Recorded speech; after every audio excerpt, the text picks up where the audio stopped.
नमस्कार दर्शक, आजको जनता जान्न चाहन्छन् कार्यक्रममा हामी प्रधानमन्त्री शेरबहादुर देउवाले किन मन्त्री परिषद विस्तार गर्न सक्नु भएन। उहाँ प्रधानमन्त्री भएको 1.5 महिना भइसक्यो, अझै पनि मन्त्री परिषद विस्तार हुन सकेको छैन। जनताको प्रश्न छ, प्रधानमन्त्री शेरबहादुर देउवालाई किन तपाईलाई समस्या पर्यो, तपाईले किन मन्त्री परिषद विस्तार गर्न सक्नु भएन, धेरैको प्रश्न छ। भोलि हुन्छ भनेर प्रधानमन्त्रीले बताउनु भएको छ। सोमबार भोलि साँच्चीकै मन्त्री परिषद विस्तार होला त?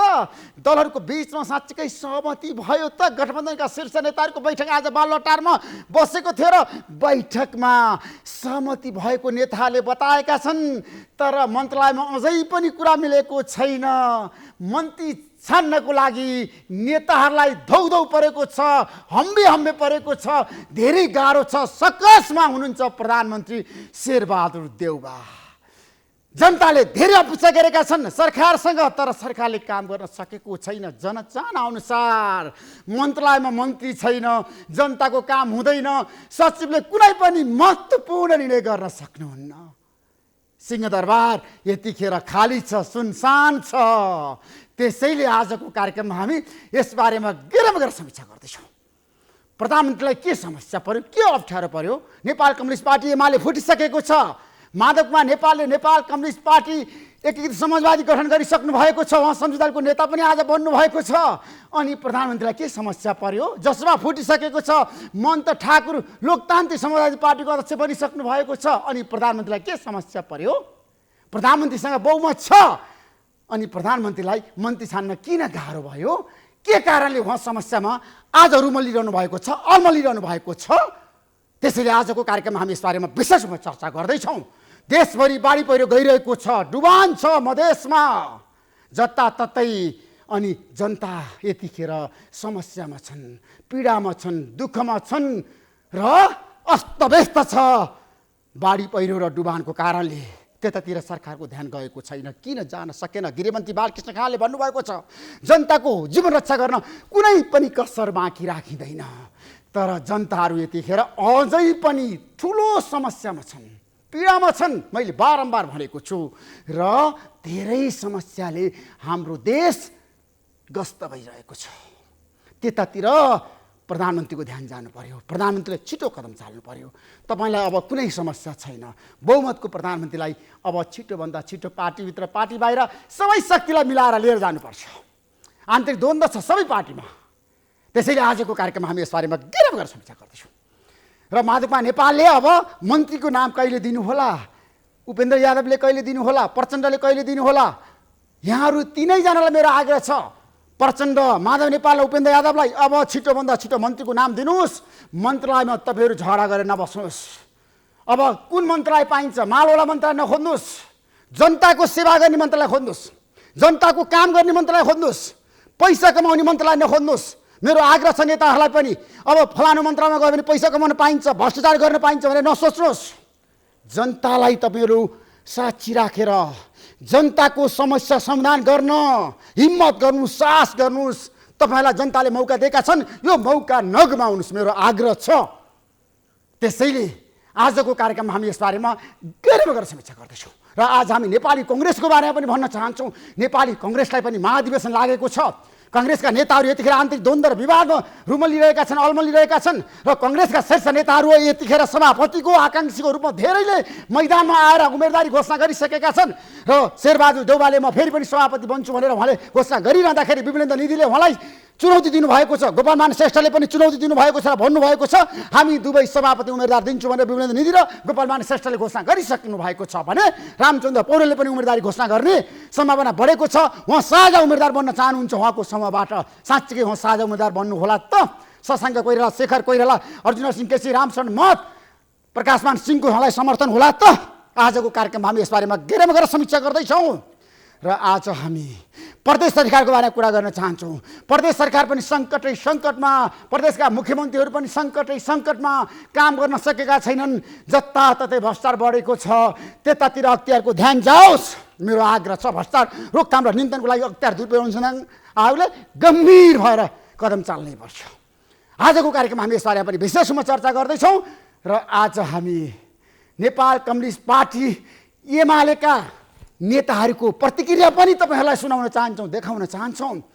पार्टी अध्यक्ष केपी शर्मा ओली पछिल्लो समय माधवमा नेपालमाथि खनिनु भएको छ र आज पनि सभामुख अग्निप्रसाद सापकोटाले 14 जनालाई कारबाही गर्न नपर्ने घोषणा गर्नुभएको छ र उहाँले भन्नुभएको छ अब मैले 14 जना सांसदलाई कारबाही गर्नु पर्दैन। उहाँहरूले नयाँ पार्टी गठन गरिसक्नु भएको छ। त्यसैले हामी त्यतातिर जान चाहँदैनौँ। आज हामी सभामुखको बारेमा चर्चा गर्न चाहँदैनौँ। आज हामी कोरोनाको बारेमा पनि चर्चा गर्न चाहँदैनौँ। कोरोनाको सङ्क्रमण हत्तै घटेको छ साँच्चै के भन्यो भने पछिल्लो समय। यसबारेमा पनि आज हामी गहिरोमा गएर समीक्षा गर्दैनौँ। आज हामी देशको मूलनीति राजनीतिमा नेपालमा कम्युनिस्टहरू किन फुट्यो, के कारणले फुट्यो र अब नेपालका कम्युनिस्टहरू जुट्ने सम्भावना छ कि छैन र अब देशको राजनीतिको अहिलेको समस्या भनेको प्रधानमन्त्री शेरबहादुर देउवाले मन्त्री परिषद कहिले विस्तार गर्नुहुन्छ, सबैको ध्यान त्यतातिर केन्द्रित भएको छ। आजको कार्यक्रममा हामी यसबारेमा गहिरोमा गएर समीक्षा गर्छौँ। केही समयको विश्रामपछि आउनुहुन्छ, प्रतीक्षा गर्नुहोस्। जनता जान्न चाहन्छन् कार्यक्रम हेरिरहनु। हाम्रो बिचमा आजको जनता जान्न चाहन्छन् कार्यक्रममा 2 जना वरिष्ठ र प्रभावशाली नेता हुनुहुन्छ। नेपाल कम्युनिस्ट पार्टी एमालेका परिपक्व नेता केशव बडालजी र माओवादी केन्द्रका नेता दिनानाथ शर्माजी, यहाँ दुवैलाई म कार्यक्रम स्वागत गर्न चाहन्छु। धन्यवाद। केशव बडालजी, नेपालका कम्युनिस्टहरू किन फुट्छन्, के कारणले फुट्छन्? आज तपाईँ एकदम खुलस्त पार्नुहोस्, त्यसको कारणलाई आधार दिनुहोस् त। अब एउटा त के छ भने मैले धेरै मिडियामा सुन्ने गर्छु कम्युनिस्ट पार्टी फुट्छन् भन्दा।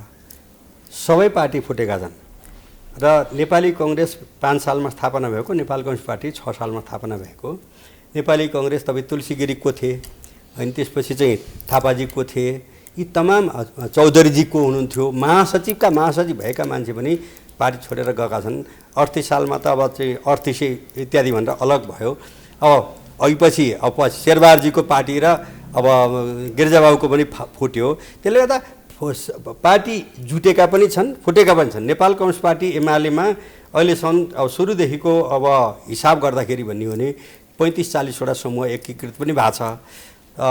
54मा वामदेवजीले अब वामदेवजीको धक्का दिनुभयो भनौँ न, अब अरू पनि थिए त्यसमा, फुट्यो। अब अहिले माधवजीले चाहिँ बाक्लो दाल खाना रहर लाग्यो, उहाँ चाहिँ चोइटिएर जानुभयो। यही हो। माधव नेपाल बाहिरिसकेपछि एमालेलाई कति घाटा भइरहेछ देशभरिको? अब हेर्नुहोस्, एउटा परिवारको सदस्य बाहिरिँदाखेरि कति घाटा पर्या भनेर नाप्ने कुरो कहीँ हुन्छ दुनियाँमा?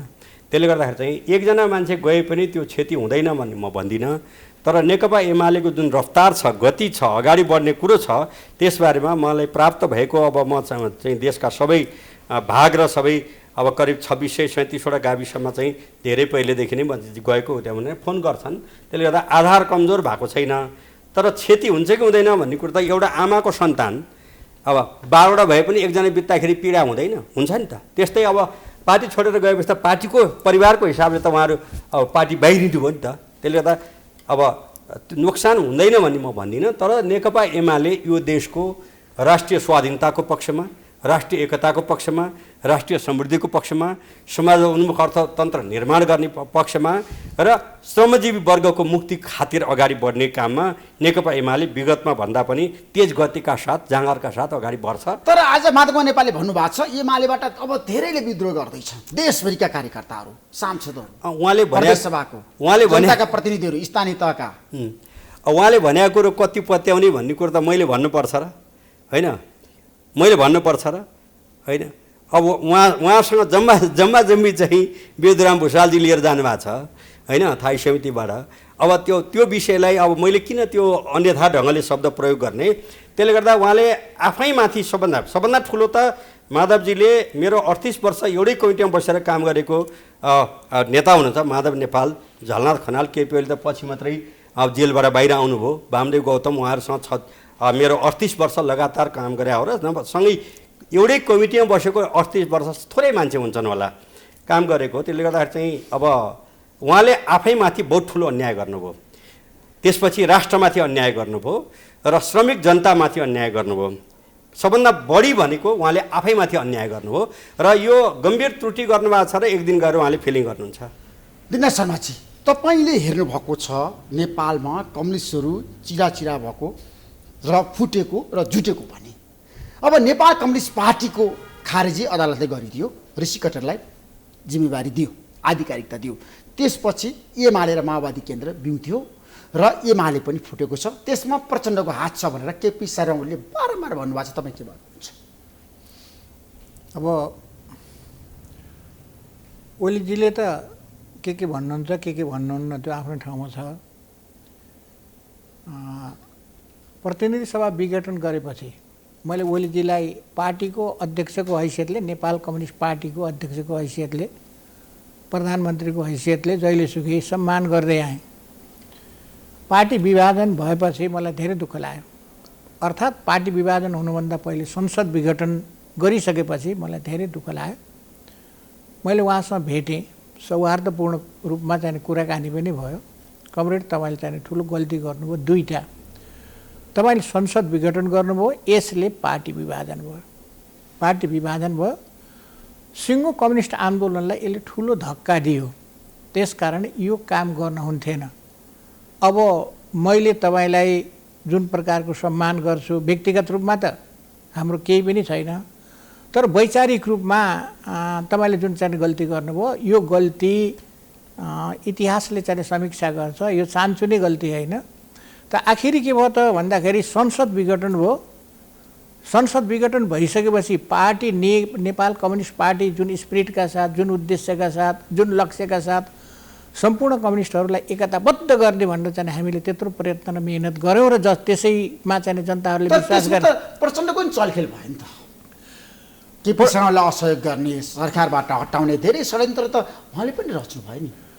कमरेड केपीलाई प्रचण्ड स्वयंले 2.5 वर्षको जुन सम्झौता हो, पछिल्लो चरणमा गएर तपाईँ 5 वर्ष शासन गर्नुहोस्, शासन सत्ता सञ्चालन गर्नुहोस्, यही स्थायी समिति हो। जो सबै साथीहरू चाहिँ त्यहाँ हुनुहुन्थ्यो, स्थायी समितिका कमरेडहरूले निर्णय गरेर र पार्टी र सरकारको बिचको चाहिँ समन्वय र तालमेल गर्दै अगाडि बढ्ने भन्ने जुन चाहिँ निर्णय गरेर प्रचण्डले स्वयं उहाँलाई 5 वर्ष शासन गर्नुहोस्, सत्ता सञ्चालन गर्नुहोस् भनेर आउनुभयो। त्यसले के पुष्टि गर्छ भन्दाखेरि प्रचण्ड कहिल्यै पनि यो चाहिँ पार्टी विभाजन गराउने, संसद विघटन गराउने दिशामा कहिल्यै पनि लाग्नु भएन। त्यो चाहिँ लाग्ने उद्देश्य पनि होइन। तर प्रचण्डले चाहिँ धेरै कम्युनिस्ट पार्टीहरूलाई फुटाएको उदाहरण पनि छ नि। कहिल्यै पनि उहाँले चाहिँ एकताबद्ध बनाएको इतिहास छ। प्रचण्डसँग चाहिँ असहमत भएर फुटेर जाने त आफ्नो ठाउँमा छ। जस्तो 52 सालमा महाधिवेशन गर्ने बेला जनयुद्धमा जाने कि नजाने भन्ने बारेमा चाहिँ दुईवटा चाहिँ लाइन भयो, दुईवटा धार भयो। दुईवटा धार भइसकेपछि लामाजीहरू चाहिँ अलग भएर जानुभयो। त्यो वैचारिक रूपमा भएको चाहिँ विभाजन हो। तर कुनै स्वार्थको लागि फुटाउने, कुनै पदको लागि कमजोर पार्ने र आफू बलियो हुने, त्यो बिल्कुलै होइन। त्यो कसैले चाहिँ कसैलाई होइन। पार्टीको चाहिँ विभाजन अथवा त्यसको आन्तरिक कारणले हुन्छ। अहिलेको चाहिँ एमालेको विभाजन, हामी मार्क्सवादीहरूले, हामी कम्युनिस्टहरूले के विश्वास गर्छौँ भने कुनै पनि चिजको विकास र विनाश उसको आन्तरिक कारणले हुन्छ। एमाले चाहिँ अहिले फुटेको होइन। मैले चाहिँ स्वयं एउटा प्रसङ्गमा राष्ट्रपतिज्यूसँग कुराकानी गर्ने सन्दर्भमा पनि र स्वयं चाहिँ प्रधानमन्त्रीज्यूलाई त्यसबेला चाहिँ ओलीजीलाई पनि मैले भनेको थिएँ, तपाईँको पार्टी भर्टिकली चाहिँ डिभाइडेड छ, डिभिजन छ। गएको चाहिँ महाधिवेशनपछि माधवजी र तपाईँको पार्टी डिभिजन छ, भर्टिकली डिभिजन छ। तलसम्म चाहिँ एन्टागोनिस्ट रिलेसन चाहिँ मैत्रीपूर्ण सौहार्दपूर्ण रिलेसन छैन। त्यस कारणले यो विभाजनलाई चाहिँ मिलाउनको लागि चाहिँ केही चाहिँ एक्सर्साइजहरू गर्नुपर्छ र यसलाई मिलाएर लिएर जानुपर्छ। यदि त्यसो होइन भने यसले भोलि विभाजनको स्थिति सिर्जना हुन सक्छ। त्यसमा प्रचण्डले खेल्नुभयो, केपी शर्मा र माधव नेपालको बीचमा द्वन्द्व बढाउने काम गर्नुभयो उहाँले।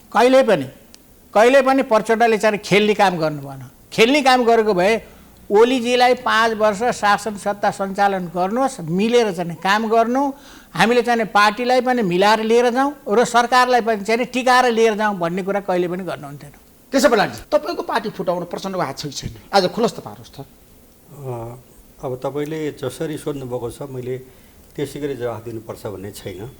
तर तपाईँको प्रश्नको आशयलाई म ध्यान दिएर के अनुरोध गर्न चाहन्छु भने यो पार्टी एकता गर्ने कुराको निम्ति महत्त्वपूर्ण भूमिका निभाएको केपी ओलीले विभाजन होस् भन्ने चाहना राख्नुहुन्थ्यो भनेर भन्नु पनि त्यो के हुन्छ भने एक किसिमको पुरानो भाषामा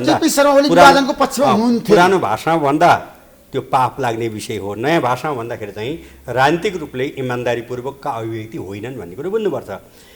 उहाँले भन्नुभएको एउटा कुरो चाहिँ के छ भने जस्तो 2076 कार्तिक पहिले तपाईँकोमा मैले पहिले पनि भनिसकेको छु कार्तिक पहिलो हप्तामा चाहिँ हाम्रो पार्टीको थाई समिति भन्दा पनि माथिबाट कोर अफ लिडरसिप भनेर 9 जनाको थियो।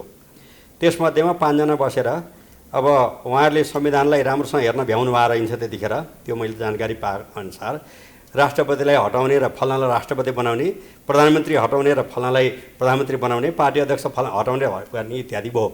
त्यो सङ्केत पख्नुस् न।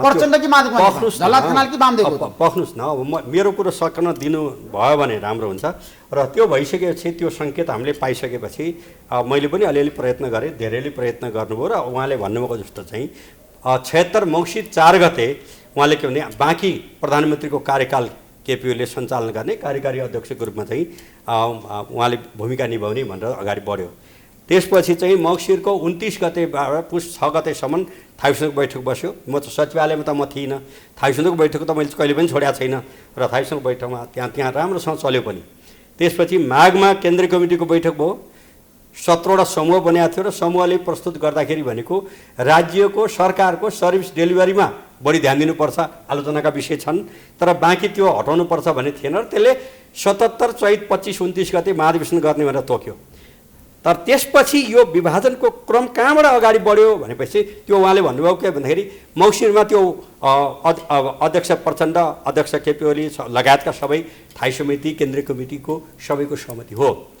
तर जब जेठमा तपाईँलाई याद छ कि देशका सबै राजनीतिक दल र सबै राजनीतिक दलका निर्णायक व्यक्तित्वहरूसँग होइन चाहिँ कुराकानी गरेर जब चाहिँ हामीले जनताको भाषामा चुच्चे नक्सा भन्छौँ, लिम्पियाधुरा इत्यादि चाहिँ 2077 जेठ 31 गते त्यो पास भयो, सर्वसम्मतिले पास भयो। म सबै राजनीतिक दललाई म सम्मान पनि गर्न चाहन्छु। हो त्यसपछि बसेको थाई समितिको बैठकमा असार 16 गते 77 असार 16 गते चाहिँ अत्यन्त मैले त्यहाँ भने मेरो लगातारको अहिले 2 वर्ष बितिसक्यो होइन, 48 वर्ष भयो। त्यतिखेर मैले 46 वर्षको मेरो राजनीतिक जीवनमा यो लेभलमा यस्ता अभिव्यक्ति पनि हुँदो रहेछन् भन्ने कुरो चाहिँ पहिलोचोटि थाहा पाएँ भनेर मैले त्यो थाई समितिको बैठकमा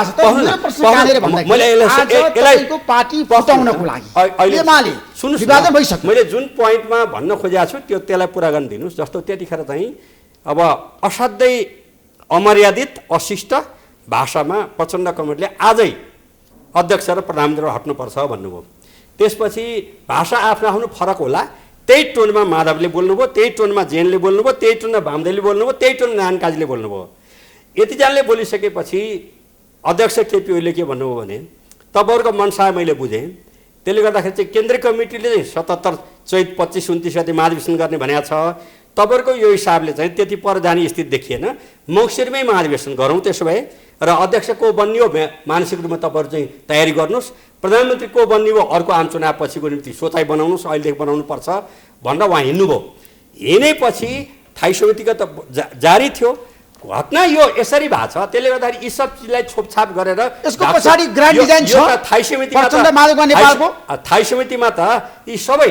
तर एउटा कुरो मैले तपाईँकै मिडियाले भनेको छु, यी सबै कुरामा खबरदार यसो गर्नुहुन्न भनेर माधव नेपालले भनिदिएको भए प्रचण्डले त्यो आँट गर्नुहुन्थेन। त्यस हुनाले मैले त पहिले धेरैवटा टेलिभिजन भनेको छु 51% त्रुटि एक्लै माधव कमलको छ र त्यसपछि बाँकी अब प्रचण्डको कति होला, केपीको कति होला, अरूको कसको कति होला, त्यो सब भाग लाग्ला। तर 51% चाहिँ एक्लै माधव कमलको। माधव कमलले यो गर्नु हुँदैन, यो यता भएकोमा विभाजन हुने बाटोमा जानु हुँदैन भनेर भनेको भए मेरो अनुमान भनेको प्रचण्डले पनि विभाजनको तर्फ जाने कुरो हुन्थेन। कार्तिक 19 गते 28 गतेको 19 पेजको कुरो पनि आउने थिएन, त्यो त विभाजनको डिक्लेरेसन हो। अब 19 पेजको जुन डकुमेन्ट हो हुँदै नभएका अत्यन्त असत्य। तर आफै नेपालले उनलाई लगाउनु भएको आरोप तपाईँले राम्रोसँग पढ्नु भएको छ?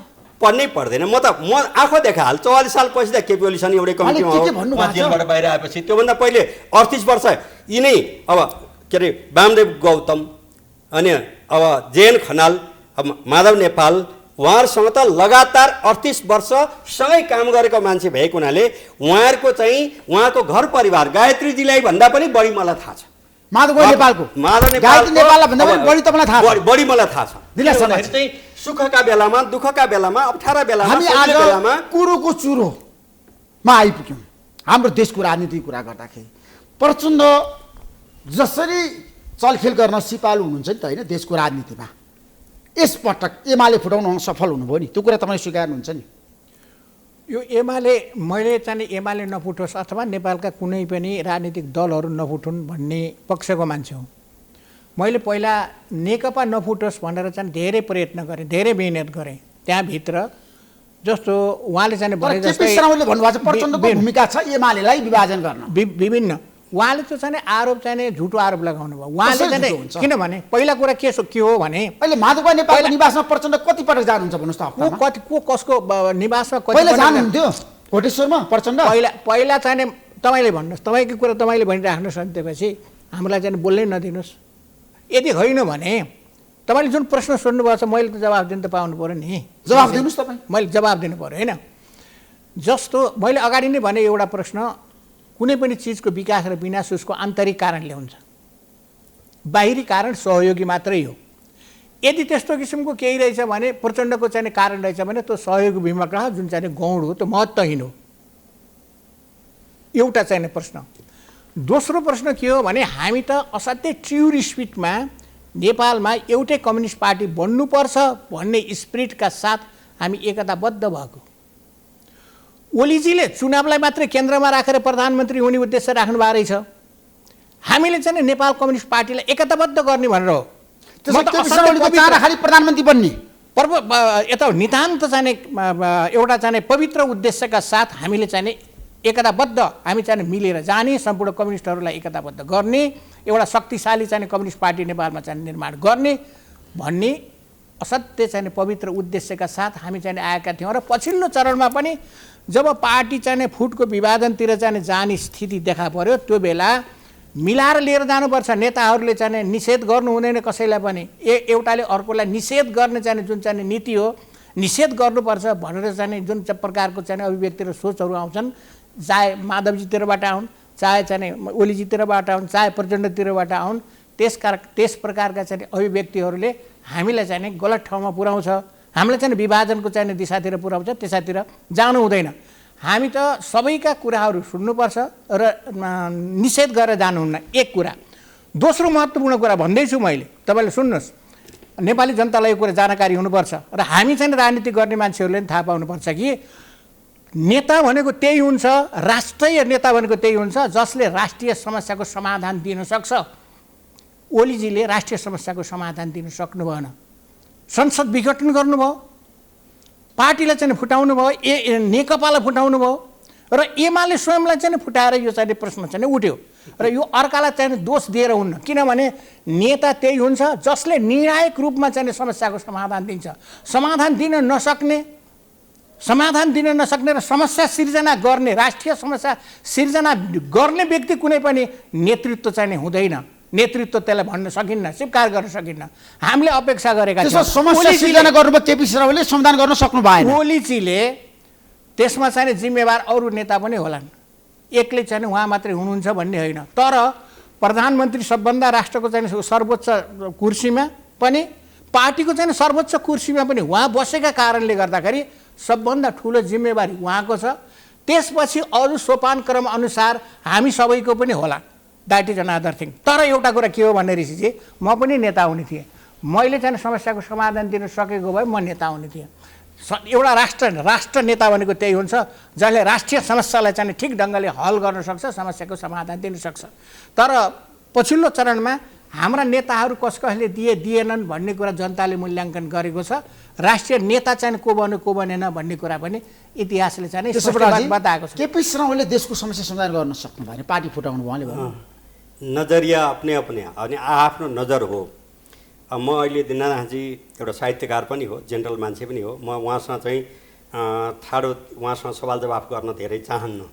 तर पनि वास्तवता जनतालाई बताउनु पर्छ। उहाँले उठाउनु भएको इतिहास चाहिँ उहाँले जुन भनिराख्नु भएको छ त्यसले चाहिँ सत्यताको उजागर गरेन है।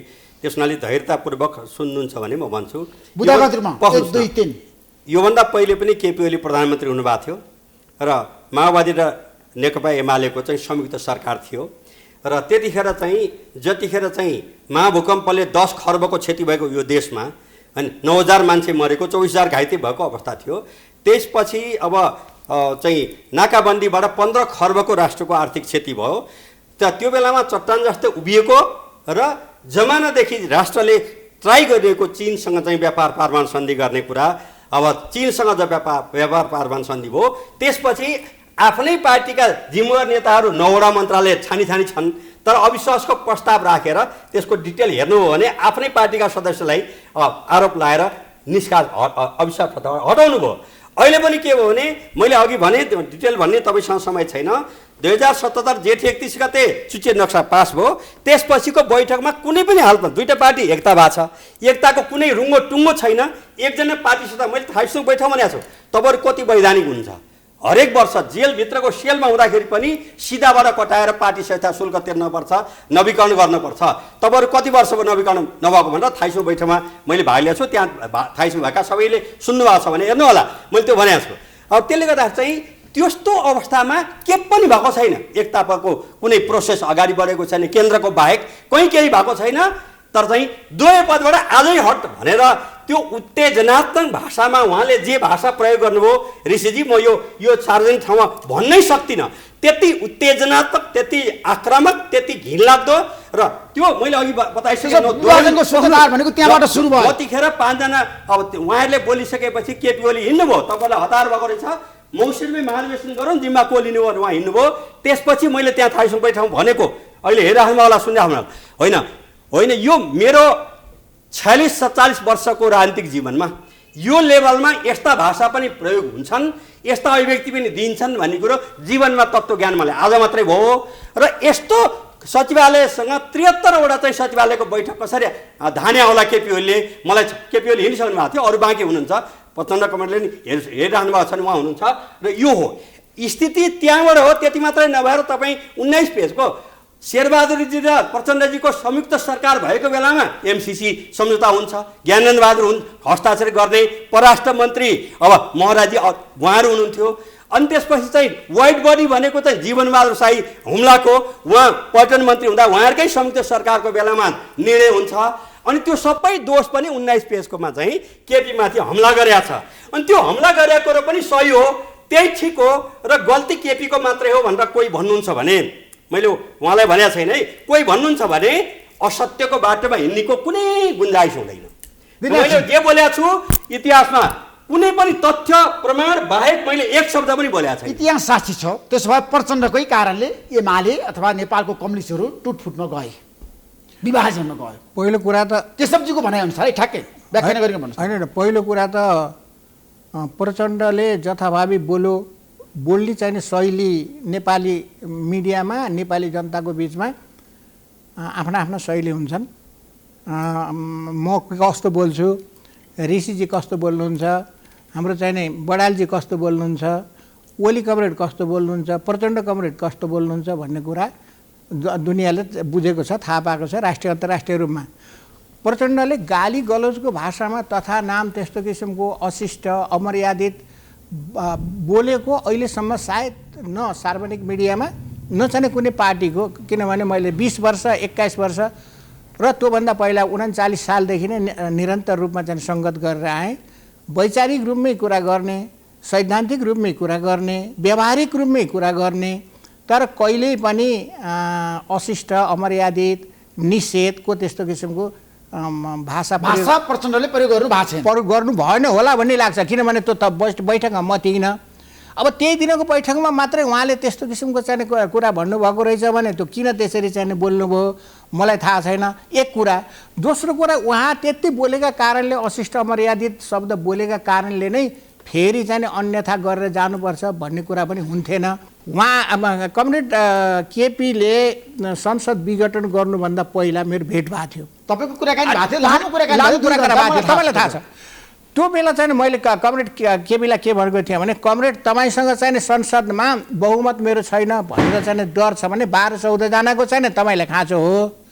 पार्टीलाई चाहिँ पार्टी एकता जोगाउने कष्टमा 12-14 जनाको व्यवस्था चाहिँ गर्न सकिन्छ। साथीहरू संसदमा पार्लियामेन्टमा भएका कोही साथीहरू पनि यो चाहिँ पार्टी विभाजन गर्ने पक्षमा छैनन्। तपाईँले संसद विघटन गर्नुभयो भने पार्टी पनि विभाजन हुन्छ। त्यस कारण त्यो दिशातिर नजानुहोस्, बरु त्यसलाई चाहिँ हामी जस्ता साथीहरूलाई विश्वास गरेर चाहिँ जिम्मा दिनुसम्म पनि। अहिले पार्टी फुटाउनु जस्तो दादा अग्निप्रसाद सापकोटा हुनुभयो नि त, उहाँले 14 जना सांसदलाई किन कारबाही गर्नु भएन?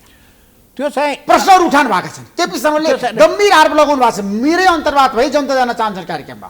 होइन, अग्निलाई अब उहाँको चाहिँ पहिलेदेखि नै अग्निसँग अलिकति आग्रह प्रधानमन्त्रीज्यूको, एमसिसी त्यो चाहिँ पेस गरिदिएन भन्ने, त्योभन्दा पहिला चाहिँ महरासँगै चाहिँ उहाँको आग्रह थियो। तर पछि मलाई चाहिँ एउटा कुरा के मिडियामा के आयो भने कमरेड ओलीले यो चाहिँ संशोधन गरेर मात्रै एमसिसी पेस गर्नुपर्छ, यो सरकारले पास गर्नुपर्छ भन्ने पछि त्यो चाहिँ उहाँले चाहिँ त्यो टोन मिडियाले फेरिदिएको कि उहाँले फेरिदिनु भएको त्यो मलाई थाहा छैन।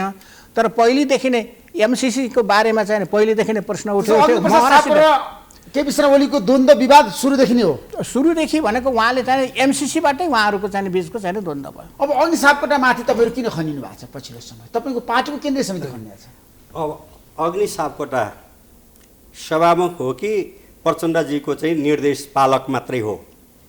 सिङ्गो यो देशको अदालतले, यो देशको न्यायिक क्षेत्रले, यो देशको पार्लियामेन्टले भन्नुपर्छ। जब प्रचण्डजीले आफू खुसी चाहिँ ताकटुक निर्णय भनेर ल्याएर चाहिँ टोपबहादुर रायमाझी लगायतका मान्छेहरूको नाउँ दिनुभयो, उहाँले 24 घन्टाभित्र चाहिँ निष्कासन गर्नुभयो सँगै काम गरेका साथीहरू। र यो चाहिँ के हो भने अब यो के अरे अब विचित्रको सरकार अध्यादेशको चाहिँ आधार तयार पार्न थालिसकेपछि होइन, अर्को पार्टी बनाउने उहाँहरूको निर्णय भएको कुरो जानकारी भएपछि चाहिँ हाम्रो संविधानले के भनेको छ, यहाँ खिरिलो कुरा गरेपछि फटाई कुरा पनि राम्रै हुन्छ भन्ने कुरामा कमसेकम ऋषिजी जानु भएन, दर्शक महानुभाव जानु भएन। र यो नेपालको संविधान, यो संविधानको निर्माता मध्ये उहाँ पनि हो, म पनि हो, अरू पनि हो, धेरैजना भएर बनाएको छौँ र त्यसमा चाहिँ अलि एक्टिभै भूमिका निभाउनु। अब यसको चाहिँ धारा 89 को चाहिँ 9 मा जुन दलको उम्मेदवार भई सदस्य निर्वाचित भएको हो त्यस्तो दलले सङ्घीय कानुन बमोजिम निजले दल त्याग गरेको कुरा सूचित गरेमा हर्छ स्थान रिक्त हुने किटानी साथ संविधानमा यी कुरा लेखिएको छ। 1 गते हामीले त्यहाँ दर्ता भएको हाम्रो पार्टीको तर्फबाट नेकपा एमाले त्यहाँ सूचना दर्ता गरेका छ होइन। 1 गते अब अध्यादेश आउँछ, त्योभन्दा पछि अनि अध्यादेश आएर पार्टी फुटेको डिक्लेयर क्लियर नगरेसम्म चाहिँ उहाँ चाहिँ दाँत दुख्यो भनेर चाहिँ गएका साथीहरूलाई सांसदप्रति अपमानजनक ढङ्गले नपुगेर नभेटेर गर्नुहुन्छ भनेपछि चाहिँ अब अग्निजी म धेरै पहिलेदेखि जान्दछु पनि होइन। 2041-42 सालमा अब त्यो सिन्धुपाल्चोक काभ्रे मात्र होइन, त्यो सबै कुरा म भन्न चाहन्न, उहाँसँग धेरै लामो कुरा भएको छ। र 45 सालमा नेरासी सङ्घको महासचिव उहाँलाई बनाउनु पर्छ भनेर चाहिँ होइन, अब लडाइँ लडेर उहाँलाई त्यो महासचिव बनाउनुको निम्ति अगाडि बढाउने मान्छे मै हुँ। 42 सालमा चाहिँ अब यो चाहिँ अहिले नभनौँ किनभने उहाँले सुनिराख्नु भएको छ, कुरो बुझिहाल्नुहुन्छ होइन अग्निजीलाई। त्यसले गर्दा अग्निजीसँग अब उहाँको चाहिँ एकदम घनिष्ठ सम्बन्ध, मेरो चाहिँ सम्बन्ध थिएन भन्ने कुरो होइन। तर के छ भने अहिले जुन गर्नुभयो यो चाहिँ के भन्दाखेरि प्रचण्डजीले दिएपछि चाहिँ जुर्क उठेर सबै सही गरिहाल्ने, अनि प्रचण्ड भन्दाको राय बिना चाहिँ केही पनि नगर्ने हुनुभयो भने उहाँ सभामुख रहनु भएन। सभामुख हुने भनेको तटस्थ हुन्छ, किन सभामुख भइसकेपछि पार्टी सदस्य हुँदैन, पार्टी सदस्य रहँदैन, कुनै कमिटीको बैठकमा भाग लिनु हुँदैन, सबै सभामुखले त्यही गर्छन्। तर उहाँ त के भयो भने माओवादी केन्द्रको कार्यकर्ताभन्दा माथिबाट उठ्नै सक्नु भएन।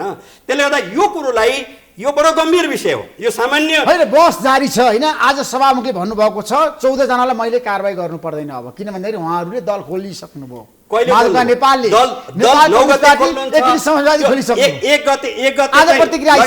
भएको छ त्यहाँ, अनि त्यसपछि उहाँ चाहिँ यति दिनसम्म चाहिँ चुप्लाएर बस्नुहुन्छ भनेपछि यो सम्पूर्ण नेपाल ठिक छ, कारबाही गर्नु ठिक थियो कि थिएन त्यो बहस होला। तर एउटा राष्ट्रको प्रमुख राजनीतिक दलले आफ्ना कार्यकर्तालाई अनुशासित भएर नबसेको अवस्था सबै कुरा बुझेपछि निष्कासनको कारबाही गरेपछि चाहिँ नगर्ने। तर प्रचण्डजीले चाहिँ खल्तीबाट चाहिँ सूचना दिए पनि तुरुन्तै त्यसलाई लागू गर्ने भएपछि कसरी सभामुख हो?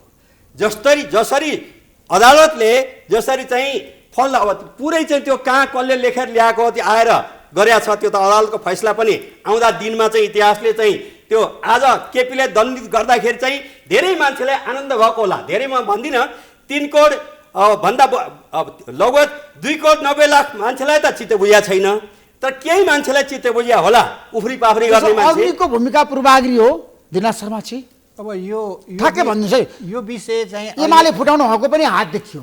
अहिले चाहिँ हामीले यो मैले अगाडि नै भने अहिले यो चाहिँ हामीले विवाद किन गर्नु, हामी चाहिँ त्यसबारेमा चाहिँ हामी किन छलफल गरौँ। अदालतमा विवाद त भइरहेछ त। अदालतमा चाहिँ एमाले त अदालत जाने भइसक्यो, मुद्दा अदालतमा चाहिँ मुद्दा गएको छ। अदालतले के फैसला गर्छ हामीले त्यो पर्खनुपर्छ, किनभने यो अदालतको मुद्दाको विषय बनिसक्यो। उहाँहरू अदालत जाने भन्नुभयो, त्यस कारणले चाहिँ यसलाई अदालतले फैसला गर्ने भूमिका सही छ आज, बिल्कुलै चाहिँ तटस्थ छ, निष्पक्ष छ। उहाँले चाहिँ होइन, उहाँले चाहिँ नि अब एमसिसी जो चाहिँ पार्टी स्वयं चाहिँ नेकपाभित्र एमसिसीको बारेमा दुई मत भयो। त्यस कारणले महरा कमरेडले त्यसलाई चाहिँ अगाडि बढाउन सक्नु भएन। पछि चाहिँ त्यसले चाहिँ प्रतिवेदन बनाउन भनियो। झलनाथ प्रचण्ड र शेरबहादुर भएर सम्झौता गर्नुभएको छ एमसिसी गर्ने, अनि जोगाउनु खोज्नुहुन्छ। यो त नगर्नु न होइन। तपाईँ साहित्यकार पनि हो, यति असत्य कुरा त नबोल्दिनु। झलनाथजीको नेतृत्वमा एउटा समिति गठन गरेको त्यो त पार्टीले हो नि, होइन हाम्रै पार्टीले, हामी एउटै छँदाखेरि होइन एउटै पार्टी छँदाखेरि अहिलेको यही गठबन्धनवाला तथाकथित गठबन्धनले सही गर्छ र सम्झौता गर्छ। हस्ताक्षरकर्ता अहिले प्रवक्ता हुनुहुन्छ अहिलेको सरकारको, अनि दोष चाहिँ केपी माथि लाउनुहुन्छ भने योभन्दा अपराधपूर्ण आरोप केही पनि हुँदैन। अपराधपूर्ण आरोप होइन, नेपाली जनतामाथि यस्तो अपराधपूर्ण आरोप नलगाउनुहोस्, फिर्ता लिनुहोस् त्यो शब्द। नेपाली होइन, नेपाल के छ भन्दाखेरि ओलीजी एमालेको प्रधानमन्त्री भएर जानुभएको, नेकपाको होइन भने तपाईँले यो कुरा भन्न मिल्छ। यदि नेकपाको चाहिँ प्रधानमन्त्री हो, नेकपाको चाहिँ पार्टीले अनि एमसिसी बारे चाहिँ अलिकति अध्ययन गर्नुपर्छ भनेर चाहिँ पार्टीको चाहिँ जिम्मेवार थाई समिति, तपाईँहरूकै चाहिँ थाई समिति, म त थाई समिति पनि दिइनँ, तपाईँहरूकै त्यो थाई समितिको चाहिँ व्यक्तिको नेतृत्वमा चाहिँ एमसिसीको तीन सदस्य चाहिँ आयोग बन्छ। त्यो आयोगले चाहिँ त्यसलाई विवाद भनेर भन्छ। अब ओलीजीलाई चाहिँ हामीले त के आरोप लगाएको छौँ र, त्यो दिएको चाहिँ आरोपको बारेमा चाहिँ प्रश्न त्यहाँबाट चाहिँ उठेको हुँदाखेरि प्रचण्ड पनि हुनुहुन्थ्यो नि त, होइन सबै हुनुहुन्थ्यो। प्रचण्डको भूमिका छ। पछिल्लो चरणमा पार्टीले के बहादुर महाराज त्यतिखेर उप प्रधानमन्त्री राष्ट्रमन्त्री हुनुहुन्थ्यो। होइन पार्टीले चाहिँ त्यस्तो किसिमको अवस्थामा पार्टीले चाहिँ त्यो आयोग किन बनाउनु पर्थ्यो? अब नेकपाले किन बनायो त्यो आयोग? आयोग बनाउनु जरुरी थियो, एमसिसी चाहिँ पेस गरिदिएका हुन्थ्यो। पार्टीभित्र समस्या उत्पन्न भएपछि महराले पनि त्यसलाई अगाडि बढाउन सक्नु भएन, अग्निजीले पनि त्यसलाई पार्टीमा अलिकति सहमति गरेर जाउँ, किनभने यसलाई चाहिँ सहमतिबाटै टुङ्गाउनुपर्छ भनियो। एमसिसीको चाहिँ विरोधै गर्नुपर्छ, पास गर्नुहुन्न भन्ने होइन। एमसिसीलाई चाहिँ हामीले त्यहाँ साथीहरूले चाहिँ उठाएका प्रश्नहरूको चाहिँ चित्तबुझ्दो जवाब दिउँ, जनताबाट नि प्रश्न उठ्यो, चित्तबुझ्दो जवाब दिउँ, अनि त्यसपछि यसलाई चाहिँ पास गरौँ। यति नै न हो कुरा, बेइमानपूर्ण कुरा आयो के त्यसले चाहिँ। त्यसो दिला शर्माजीले के भन्छु भने एमसिसी सम्झौता गर्ने शेरबहादुरजी र प्रचण्डजीको संयुक्त सरकारको बेलामा र अहिलेको सरकारको प्रवक्ता शेरबहादुरजीको प्रवक्ताले त्यसरी अगाडि बढाएको, त्यसमा हाम्रो पार्टी नेकपा एमाले र केपी ओलीसँग कुनै सम्बन्ध छैन। त्यसले गर्दा चाहिँ यसमा चाहिँ गाँसेर टाँसेर विरोध गर्नको निम्ति जनतामा भ्रम फैलाउने काम कृपया कसैले पनि नगरौँ। त्यसले गर्दा यति मात्र होइन, पुलचोकमा भएको एउटा सभा केपी ओली विरोध गर्नको निम्ति, पुतला जलाउनको निम्ति उहाँहरूले गर्नुभएको सभामा होइन, पम्पा भुषाल चाहिँ एमसिसीको विरोधमा बोल्दै हुनुहुन्थ्यो, प्रचण्डजीले मुख थुन्दै जानुहुन्थ्यो। यो नगरौँ भनेर, किनभने उहाँकै प्रचण्डजी र शेरबहादुरजीको संयुक्त सरकारले सारा सम्झौता गरेका छ। सम्झौताहरू चाहिँ हेर्नुहोस्, सुगौली सन्धि हामीलाई चित्त बुझाएको छ र होइन, विगतको सरकारले गरेका कुरो भनेर नै माने होला। त्यसले गर्दा चाहिँ सुगौली सन्धि हामीलाई चित्त बुझेकै थियो नि, एक तिहाई भूमि गएको तर सम्झौता गर्यो भन्दाखेरि चाहिँ सरकारको भूमिका छ। एमसिसी पास गर्नुपर्छ भन्ने हाम्रो पार्टीमा कुनै जरुरत छैन। किन भन्दाखेरि चाहिँ दुईटा होइन, प्रचण्डजी र शेरबहादुरजीको संयुक्त सरकारले सम्झौता गरे हो, अरू त्यो दोष चाहिँ अरूलाई लाउन कसैले प्रयत्न गर्नुहुन्छ भने, म उहाँलाई भनिरहेको छैन, कसैले प्रयत्न गर्नुहुन्छ भने त्योभन्दा नादान र झुट बेइमान कुरा केही पनि हुँदैन। दिलाजी किन झुट बोलिरहेको छ तपाईँले, के कारणले? त्यो कुरा एमसिसीको बारेमा मैले झुट बोलेको हो कि ओली कमरेडले त्यसलाई चाहिँ जनताले सम्झौता गरे हो? सम्झौता अहिलेकै गठबन्धनवाला सरकारले सम्झौता गर्छ। किन चाहिँ उहाँलाई त्यो चाहिने पार्टीमा प्रश्न उठिसक्यो होइन, तपाईँले चाहिँ यस्तो किसिमको झुट हो बोल्ने कुरा जो चाहिँ आज सरकारले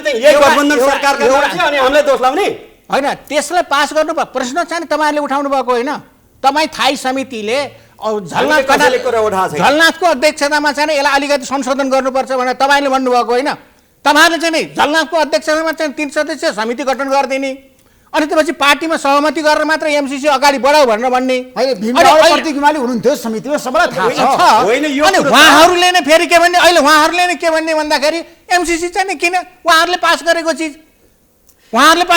किन तपाईँहरूले चाहिँ उहाँहरूले पास गरेको हुनाले, शेरबहादुर प्रचण्डले पास गरेको हुनाले तपाईँहरूले चाहिँ झलनाथ खनालको चाहिँ नेतृत्वमा त्यसलाई चाहिँ संशोधन गर्नुपर्छ भनेर रोक्नु भएको हो। उहाँको कुरो आयो, उहाँको असत्य बाटोमा आछ। यदि त्यसो होइन भने एमसिसीको बारेमा हामीले चाहिँ अब धेरै बहस गर्नु परेन। ओलीजीले त्यसलाई चाहिँ एमसिसीलाई अगाडि बढाउँ भन्नुहुन्थ्यो। यस प्रकारका चाहिँ सम्झौताहरूलाई अगाडि बढाउन हुन्न भन्ने पक्षमा चाहिँ कुनै पनि पार्टीमा चाहिँ त्यस्तो किसिमको छैनन्।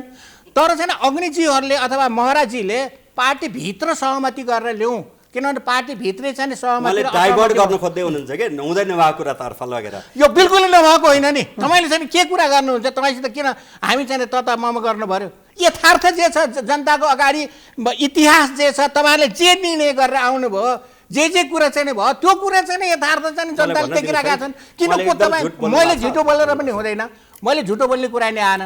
तपाईँले चाहिँ के अरे चाहिँ झुटोलाई ढाकठोक गरेर पनि भएन। ओलीजीले पास कसको बेला भयो थाहा छैन। ओलीजीले साफ कुराले रोक्नु भएको छ नि त, एमसिसी पारित गर्न दिनु भएको छैन नि त। त्यो कुरा तपाईँले स्वीकार्नुपर्छ नि। अग्निले रोकेर रोकिन्न, त्यो चाहिँ सांसदहरू पास गर्ने अग्निले होइन, सांसदहरूले हो, पार्टीले हो। पार्टीभित्र अब कसरी अगाडि बढाउने भन्ने बारेमा त अब सल्लाह हुन्छ, छलफल हुन्छ। तर हिजो जुन चाहिँ सरकारमा भएको पार्टी, सत्तारूढ पार्टीभित्रै चाहिँ प्रश्न चाहिँ त्यही पार्टीभित्रका साथीहरूले चाहिँ थाई समितिले चाहिँ प्रश्न उठाएको हुनाले त्यो रोकिएको के छ। अब त्यो उहाँले भन्नुभएको कुरा असत्य छन्। म छोटकरीमा भन्न चाहन्छु, त्यो सम्झौता गर्ने पनि प्रचण्ड र शेरबहादुरजीको संयुक्त सरकारले हो र अहिले त्यही गठबन्धनको सरकार छ। के गर्छ उहाँहरूले गरोस्। 165 सिट हामीसँग छ भन्दा उहाँहरू उफ्री पाफ्री गर्दै हुनुहुन्छ र त्यो के गर्छ त्यसबारेमा हाम्रो चासोको विषय भएन, त्यो उहाँहरूले गर्नुभएको हो, त्यो भयो। तर मैले यहाँ भन्न खोजेको के भन्दाखेरि चाहिँ आफै निर्णय गर्नुहुन्छ, अर्कालाई दोष लाउनुहुन्छ। मलाई सबभन्दा आपत्तिजनक के भन्दाखेरि जीवनबहादुर साई शेरबहादुरजी देउबाजीको चाहिँ केन्द्रीय कमिटीको सदस्य पनि हो।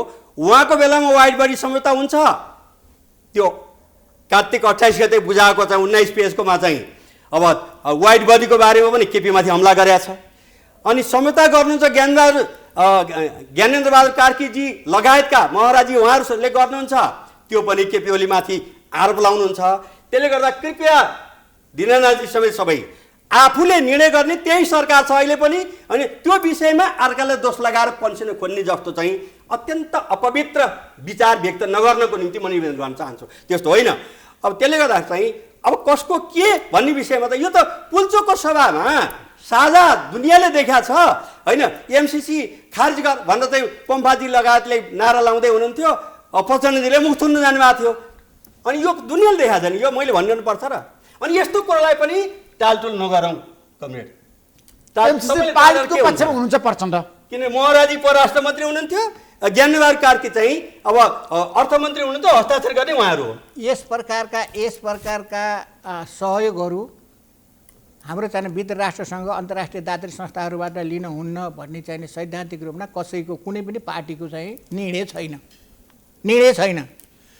प्रश्न उठिसकेपछि, दलभित्रैबाट प्रश्न उठिसकेपछि त्यसलाई चाहिँ एउटा सहमति बनाएर, हिजो नेकपा छँदाखेरि, अहिले होइन, हिजो नेकपा छँदाखेरि एउटा सहमति गराएर मात्रै यसलाई चाहिँ अगाडि बढाउँ भन्ने मात्रै अग्निजीको बनाइयो। सहमति हुन सकेन त्यो बेला। अबको चाहिँ सरकारले यसलाई चाहिँ कसरी बढाउँछ त्यो चाहिँ अबको सरकारले गर्ने कुरा हो। अब अग्निलाई कारबाही गर्नुपर्छ भन्ने तपाईँहरूको माग हो। अब म के भन्न चाहन्छु भने 14 जनाले उहाँले कारबाही नगर्ने भनिसक्नु भएको छ। हेर्नुहोस्, यो लोकतन्त्रको निम्ति, वर्तमान संविधान निर्माण गर्नको निम्ति गत 48 वर्षदेखि लगातार लडेको र म दावा गर्छु यो देशका कुनै पनि राजनीतिक दलको कुनै पनि नेताभन्दा कम योगदान गरेको मान्छे केशव बराल पनि होइन। त्यसनाले लोकतन्त्रमा लोकतान्त्रिक आचरण अनुसार सबै चल्नुपर्छ भन्ने मेरो मान्यता हो। व्यक्तिगत रूपमा मेरो कसैसँग न रिस राख्छ न विशेष सोच्छ। त्यसले गर्दा चाहिँ प्रश्न के हो भने एउटै अवस्थामा जब प्रचण्डजीले चाहिँ अब बैठक पनि बस्या जस्तो गरेर 4 जना चाहिँ नेताहरूलाई खारिज गर्नको निम्ति टोपबहादुर रायमाझी, लेखराज भट्ट लगायतका गर्दाखेरि चाहिँ 24 घण्टाभित्र उहाँले चाहिँ खारिज गरिदिनुहुन्छ। अनि अब 1 गते त्यो अध्यादेश पनि आइसकेका छैन। त्यो बेलामा सूचना दिएको छ कि नेकपा एमालेको सूर्य चुनावबाट चाहिँ जितेका मान्छेहरूलाई त्यो निष्कासनको निम्ति गएको कुरा चाहिँ तपाईँ होइन 1 गते 2 गते हुँदै हुँदै आज 13 गते आएर चाहिँ हुन्न है भनेर उहाँले भन्नुभयो भने हल्ला सुनेको छु मैले। आइसक्यो, मिडियामा हको प्रतिक्रिया आइसकेको छ। त्यसले गर्दा चाहिँ म अग्निजीलाई, मेरा मित्र अग्निजीलाई मेरो के भन्छु भने मैले सामान्य सभामुख भन्न पनि मलाई गाह्रो भइरहेछ, किन उहाँ चाहिँ निष्पक्ष सभामुखको भूमिका हुनुहुन्न। उहाँ चाहिँ प्रचण्डजीको निर्देशन पालक भन्दा माथिबाट उहाँ पुग्न सक्नु भएन। त्यसले मेरो अनुरोध के छ भने तपाईँ साँच्चैको सभामुख हुनुहोस्, निष्पक्ष हुनुहोस्, होइन निष्पक्ष ढङ्गले काम गर्नुहोस्। एउटा पार्टीको निर्णयले आउँछ, विदिन 24 घण्टा नबितिकन तपाईँ चाहिँ खारिज गरिदिनुहुन्छ।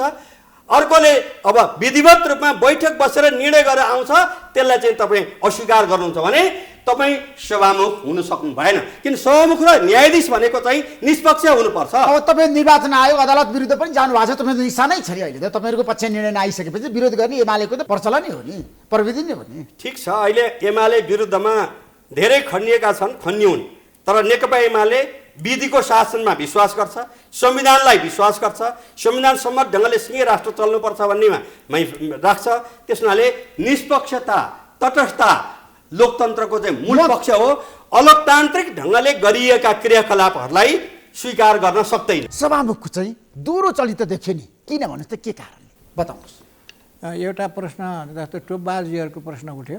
टोपबहादुरजीहरूले पार्टी परित्याग गरे। हाम्रो दल परित्याग सम्बन्धी चाहिँ कानुन छ। कानुनले कसैले चाहिँ पार्टी परित्याग गरेर अर्को पार्टीमा गएर चाहिँ उसले सदस्यता पनि लिन्छ, त्यो पार्टीको चाहिँ सदस्य बन्छ भने त्यसलाई चाहिँ कारबाही गर्ने भन्ने जुन चाहिँ कानुन छ, त्यही कानुनअनुसार पार्टीले चाहिँ कारबाही गर्यो।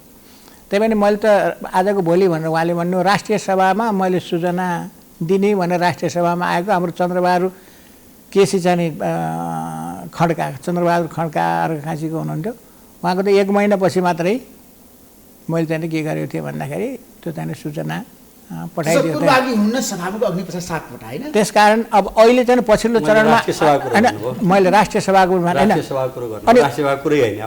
प्रतिनिधि सभाको पनि त्यही हो। उहाँहरूले चाहिँ जे दल त्याग गरेर अर्को पार्टीको थायी समितिमा गएर बसिसकेपछि र घोषणा गरिसकेपछि यो पार्टीमा छैनौँ भनेपछि उहाँले चाहिँ कारबाही भयो। तर माधव कमरेडहरूले त हामी यो पार्टीमा छैनौँ भनेर घोषणा गर्नु पनि भएको थिएन, दल त्याग पनि गर्नु भएको थिएन। त्यस कारणले चाहिँ भनेपछि कारबाही गर्नु पर्दैन सभामुखले। आधिकारिक रूपमा केन्द्रीय समितिको निर्णय दिइसक्यो। त्यो त मैले भने अगाडि नै भने नि यो कारबाही गर्नु पर्थ्यो पर्थेन, नगर्नु चाहिँ बेठिक भयो ठिक भयो, त्यो अदालतमा जाने विषय भनेपछि अदालतले यसबारेमा चाहिँ छानबिन गर्ला। त्यसमा मन्त्री परिषद कहिले विस्तार गर्नुहुन्छ प्रधानमन्त्री शेरबहादुर देउवाले? तपाईँ सत्तारूढ दलको नेता, अब 1-2 दिनभित्रै चाहिँ मन्त्री परिषद विस्तार, आज भोलि पर्सिसम्म मन्त्री परिषद विस्तार हुन्छ। आज शीर्ष नेताहरूको बिचमा सहमति भएको छ, छिटोभन्दा छिटो गर्ने। प्रचण्ड, शेरबहादुर देउवा र माधव नेपाल बसेर हो। मैले थोरै बताउँ जस्तो चाहिँ शेरबहादुरजी, प्रचण्डजी र माधवजी बसेर तपाईँको ठ्याक्कै कति % चाहिँ बाँकी रहन्छन्, त्यही अनुसार चाहिँ अब यो अध्यादेश ल्याउनुपर्छ भनेर विगतमा उफ्री पाफ्री गर्ने मान्छेहरू मैले देखिरहेको छु। विभिन्न सेक्टरका देखिराखेका छु। 40%मा वा भन्ने शब्द एउटा राख्दाखेरि चाहिँ बबन्डर मचियो, महाभूकम्पभन्दा अलिक चर्को भयो। अहिले 40% होइन, माधवजीले 19% गरौँ भने पनि मान्ने गरी सल्लाह भएको जानकारी आयो होइन। 3 जना बसेर कति छन् ठ्याक्कै हुने चाहिँ भन्नुहोस्, त्यही अनुसारको अध्यादेश ल्याउँछु भनेर टुङ्गो भइसकेपछि चाहिँ उहाँहरू अर्को पार्टीमा जानको निम्ति सल्लाह गरेर अध्यादेश आउने प्रधानमन्त्री बनाउन माधव नेपालको भूमिका छैन। पस्नुहोस् न, त्यहाँ म अब त्यो विषय त मैले भन्नु परेन नि त। त्यो किङ बेकर सबै मैले अघि नै भनिसकेँ। अब यो सबै बबन्डर मचाएर अहिले यतिखेर चाहिँ आफ्नो पार्टीको अध्यक्षलाई विस्थापन गरेर, आफ्नो पार्टीलाई विस्थापन गरेर र प्रमुख प्रतिस्पर्धी नेपाली काङ्ग्रेसका सभापतिलाई प्रधानमन्त्री बनाउनुको निम्ति चाहिँ उहाँले जुन भूमिका निभाउनु भयो, यो चाहिँ के छ भने एउटा घटना म कथा भन्छु, उहाँले पढ्नुभयो होला। जस्तो अब पोल्यान्डको राष्ट्रिय एकीकरणको सन्दर्भमा एउटा बडो रोचक घटना छ। त्यस सारमा भन्छु, त्यो के हो भने आफ्नो कमान्डरलाई समाप्त गर्ने सेना कस्ता हुन्छन् र कुनै देशको अब कुनै पार्टीको कुनै देशको आफ्नो सेनापतिलाई विस्थापन गरेर होइन आफ्नो स्वार्थ पूर्ति गर्नको निम्ति विरोधी शक्तिलाई बलियो बनाउने काम जसले गर्छ त्योभन्दा नादान, त्योभन्दा चाहिँ अपराध अर्को के हुन सक्छ? यसमा तपाईँको कुनै प्रतिक्रिया छ महादेव नेपालको बारेमा? ठ्याक्कै एक शब्दमा एउटा मैले एकदम संक्षेपमा के भन्न चाहन्छु भने हामीले धेरै एकता र फुटका चाहिँ धेरै श्रृङ्खलाहरू पार गरेका छौँ। फुट भएर जाँदाखेरि त्यो बेला आक्रोश अलिकति क्रिया प्रतिक्रिया आक्रोश विरोध चाहिँ हुने गर्छ। तर मैले सम्पूर्ण चाहिँ विभाजन भएर जाने साथीहरू पनि पनि के भन्छु मैले भने कुनै दिन हामी फेरि एकताबद्ध भएर जानुपर्छ।